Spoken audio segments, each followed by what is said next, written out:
అత్యధికంగా రైతులు పండిస్తున్న పంట వరి ధాన్యం. ఇవాళ వరికి కనీస మద్దతు ధర 1960 రూపాయలు ఉంది.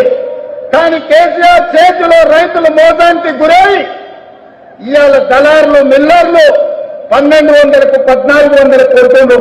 కాబట్టి 1960 రూపాయలున్న వరి కనీస మద్దతు ధరకు మించి 2500తో ఓట్లు కొనే బాధ్యత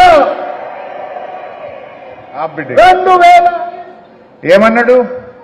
వడ్లకు 500 బోనస్ ఇస్తా, 2500 క్వింటాలు వడ్లు కొంటా అన్నాడు.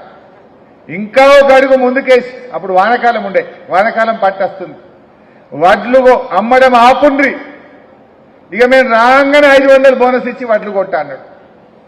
వాళ్ళు వచ్చిండ్రు, కొన్నారే వానకాలం వడ్లకు బోనస్ ఇచ్చిండ్రా? ఇప్పుడు యాసంగి వడ్లు వస్తున్నాయి, మక్కలు వస్తాయి, కొన్ని మన ఎల్లారెడ్డిలో మక్కలు వస్తాయి, జర కామారెడ్డి మొక్కన వడ్లు వస్తాయి. మరి ఇప్పుడు వాళ్ళు వడ్లకు 500 ఇస్తామన్నారు, మక్కలకు 500 బోనస్ ఇస్తామన్నారు. ఇప్పుడు మనం అడగాలి, ఏదిరా నాయన మక్కలకు 500 ఇస్తాన్న కుక్కల కొడుక యాడున్నావు రా అని అడగాలి. ఇప్పుడు రేపు ఎట్లా ఓట్లు అడుగుతామని అడగాలనా వద్దా? ఇప్పుడు 500 బోనస్ ఇవ్వకుండా కాంగ్రెస్ ఓడి కామారెడ్డిలో ఎల్లారెడ్డిలో ఊళ్ళకు ఏ ముఖం పెట్టుకొని వచ్చి ఓట్లు అడుగుతారో నేను అడుగుతా ఉన్నా. వాళ్ళకి హక్కు ఉన్నదా? నువ్వు బోనస్ ఇస్తా అని చెప్పినావు, మరి ఇప్పుడు యాసంగి వడ్లు వచ్చినాయి, కరెక్ట్ బరాబర్ ఓట్ల ముంగట వడ్లు వస్తున్నాయి.